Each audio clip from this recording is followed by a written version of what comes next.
내 얼굴 없이 이렇게 보니까 좀 그렇죠. 얼굴 한번 살짝 보여드릴까요? 유튜브로 할 거고요. 우리가 오늘 해야 될 건 이제 고려의 예술과 문화에 대한 부분들을 하도록 하겠습니다. 선생님이 이제 파워포인트를 여러분들 그 학습지 내용으로 만들었거든요. 그걸 같이 보면서 한번 해볼게요. 한번 보겠습니다. 자, 잘 보이죠? 자, 설명하겠습니다.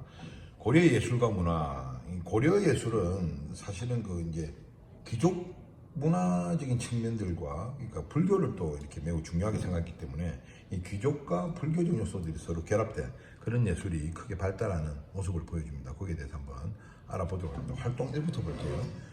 고려시대는 귀족 사회가 발전하고 불교가 융성하였다. 좀 전에 설명했던 것이죠. 귀족의 취향을 반영한 불교 예술이 크게 발달하였는데 이 중 다음 분야에 해당하는 불교 예술의 발전상인데요. 오타나네 예술의 발전상을 서술해보자라는 게 있습니다.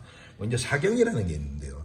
사경은 뭔가 하면 베낄 사자에 경전할 때 경자입니다. 그래서 불교 경전은 손으로 베껴 쓴 것을 이야기해요. 좀 수행을 하는 경전을 뺏겨 쓰면서 수행도 하고 뭐 이런 내용이거든요.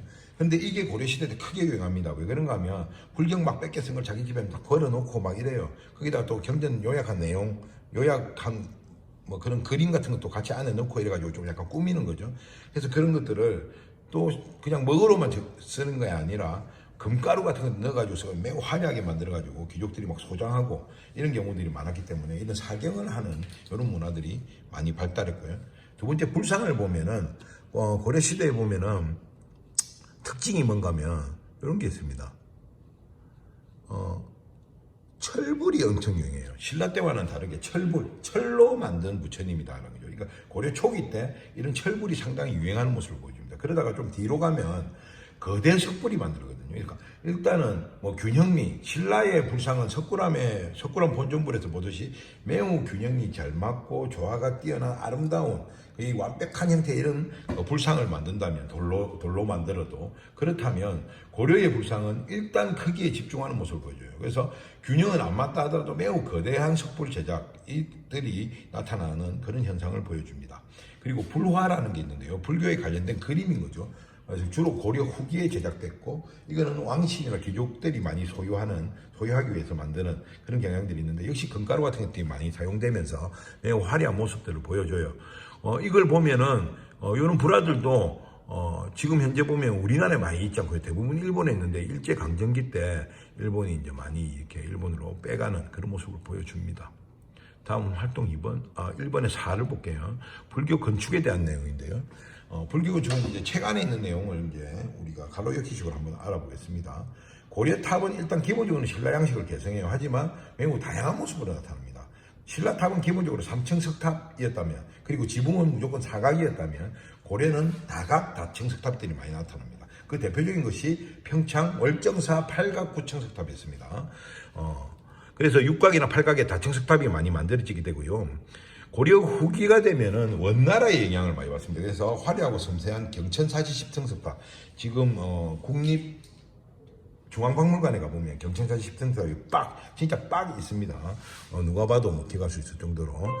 그래서 아이고 종이 치네요. 보면은 마우스가 어디 갔나요? 여기 있네요. 월정사 8각 9층 석탑이나 여기 있는 경천사지 10층 석탑 같은 경우에는 명칭을 여러분들이 좀 기억해 둘 필요가 있습니다. 사리를 넣은 석탑 같은 경우에는 스님들이 죽고 나면 화장하잖아요. 그럼 사리가 나오거든요. 그런 것들을 이제 넣는 석탑인데 뭐 이런 것들이 있다고 보면 되고요. 고려의 건축물은 여러분들이 또 반드시 기억해 둘 필요가 있습니다. 대표적인 것이 안동 봉정사 극락전하고 영주 부석사 무량수전입니다. 봉정사 극락전은 우리나라에 현재 남아있는 건축물 중에서 가장 오래된 건축물이고요. 영주 부석사 무량수전은 극락전보다는 조금 뒤에 만들어지긴 했지만 배흘림 기둥과 균형 잡힌 모습 그리고 조화미 그 아름다움 이런 것 때문에 상당히 유명한 그런 건축물이기도 하죠. 이 정도는 우리가 상식적으로 좀 알아둘 필요가 있다라는 거죠. 자, 그 다음 보겠습니다. 고려 청자에 대한 내용입니다. 고려는 원래 자기를 만들 줄 몰랐어요. 그냥 톡이나 도기 정도 만들었다가 송나라의 자기 기술을 받아들이면서 이제 고려 자기가 만들어지게 되는데 처음에는 주로 청자 형태로 만들어지죠. 이렇게 청자 형태로 만들다가 이것이 점점 발달해가지고 12세기가 되면 고려만의 독특한 상감청자라는 게 등장하기 시작합니다. 바로 이 상감청자는 상감 기법을 활용한 것인데요. 상감이라는 것은 뭔가 하면 원래 청자를 만들기 위해서 도자기를 만들면 그 도자기를 1차로 굳힙니다. 굳힌 다음에 조각칼로 거기에 그림에 따라서 무늬를 파내요. 그 파낸 곳에다가 다른 종류의 흙을 채워서 그걸 구워서 색깔을 다르게 내는, 그래서 그림을 표현하는 그런 기법의 청자거든요. 우리 책에 보면은 상감청자의 대표적인 청자가 상감청자 운항무늬 매병이라는 게 있거든요. 책 몇 페이지에 있는가 하면 교과서 역사 1교과서 141쪽에 6번 그림 보면 청자 상감 운항무늬 매병이라는 대표적인 도자기였습니다. 그래서 상감청자가 대표적인 형태라고 볼 수 있고요. 이렇게 발달했던 청자 문화가 14세기 이후가 되면 점차 쇠퇴해요. 왜 그렇게 되는가 하면 일단은 몽골 침략 때 우리 청자 기술자들, 이 도자기 기술자들 많이 잡아갑니다. 몽골 아들은 보니까 환장하겠거든. 너무 잘 만들거든. 와, 야도 데리고 가야 되겠다 싶어 다 데리고 가버리는 거죠.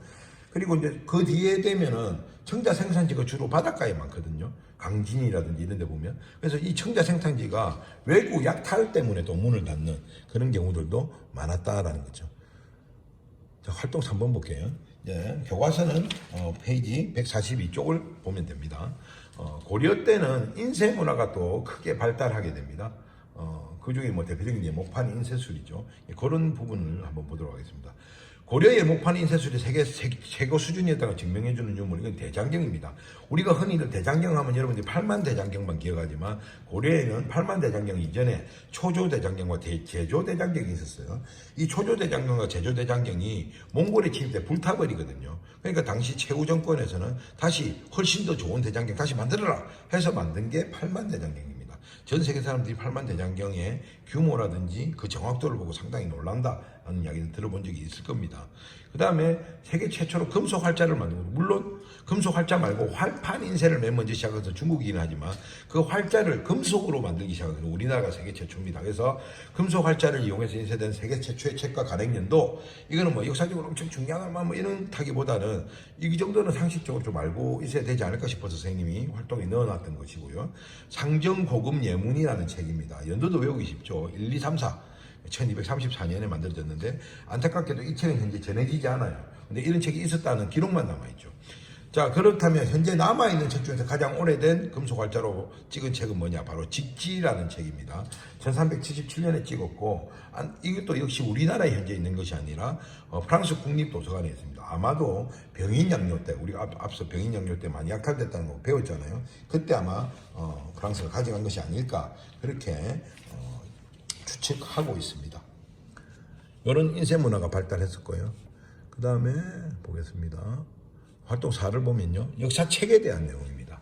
고려의 역사책 하면 우리가 꼭 기억해야 될 게 삼국사기가 있죠. 삼국사기의 저자와 내용, 역사적 의미에 대해 서술하시오. 삼국사기를 지은 사람, 저자가 누구냐? 바로 김부식이라는 사람이죠. 김부식 여러분들 많이 들어봤죠? 기억나는가 모르겠네요. 그 다음 또 다 까먹은 건 아니겠죠? 어디 갔습니까? 이 마우스가 또 사라지고 없네요. 마우스 좀 찾아볼게요. 자, 요 김부식 여기 있죠. 김부식 언제 배웠느냐? 우리가 앞에 묘청의 난 할 때 묘청의 난을 진압했던 사람이 바로 김부식이었죠. 개경 문벌 귀족이 가장 대표적인 사람입니다. 경주 김씨 출신이고요. 자기 조상들은 신라 때부터 귀족 집안이었던 사람들입니다. 이 김부식은 매우 뛰어난 학자이기도 했는데 주로 유학자다 보니까 유교적 역사관에 따라서 삼국시대부터 후삼국시대까지를 서술한 책이 바로 삼국사기고, 이 삼국사기가 가지는 역사적 의미는 현재까지 내용이 전해지는 것 중에서는 가장 오래된 역사책이라는 점에서 나름대로 의미를 가지고 있습니다. 그리고 동명왕편이라는 책이 있었는데요. 이건 뭔가 하면 이규보가 지은 책인데 주몽을 영웅으로 찬양하는 시와 이야기가 수록되어 있어요. 자, 이거에서 알 수 있듯이 오늘 이제 동명왕편은 주로 이제 고구려에 대한 이야기라는 걸 알 수가 있죠. 그래서 고구려 개성의식을 뚜렷하게 보여주는 그런 책이기도 하다는 겁니다. 그리고 또 역사책에 삼국유사라는 책이 있습니다. 삼국유사하고 삼국사기하고 헷갈리면 안 됩니다. 두 개는 좀 약간 성격이 전혀 다른 책이에요. 그냥 공통점이라면 삼국시대에 대해서 주로 서술했다는 것인데, 삼국유사는 일연이라는 사람이 짓습니다. 승려입니다. 그러다 보니까 당연히 역사를 바라보는 관점도 불교적 관점에 따라서 바라봤겠죠. 그리고 삼국사기가 기록된 것만, 정확하게 기록된 것만 주로 다루려고 했다면, 삼국유사는 뭐 전해지는 이야기나 전설 뭐 이런 것들도 막 다 다뤄요. 설화 이런 것들도. 그러다 보니까 단군 신화도 씻고 막 이래 나오거든요. 그래서 단군 신화에서부터 삼국의 역사를 정리하게 되는데, 단군 신화부터 우리 민족의 역사, 우리 나라의 역사를 봤다라는 점에서 의미를 가지고요. 역시 제왕운기라는 역사서도 우리 역사의 시작을 단군으로부터 보았다는 점에서 의미를 가진다라고 볼 수가 있겠습니다. 여기까지 해서 고려의 문화와 예술에 대한, 예술과 문화에 대한 설명을 모두 마치도록 하겠습니다. 이 영상을 참고로 해서 학습을 하고요. 학습지를 같이 정리해 보면 되겠습니다. 다음 시간에는 이제 조선시대로 들어가게 되죠. 조선시대 학습지 다 준비해 주기 바랍니다. 수업 듣는다고 수고하셨습니다.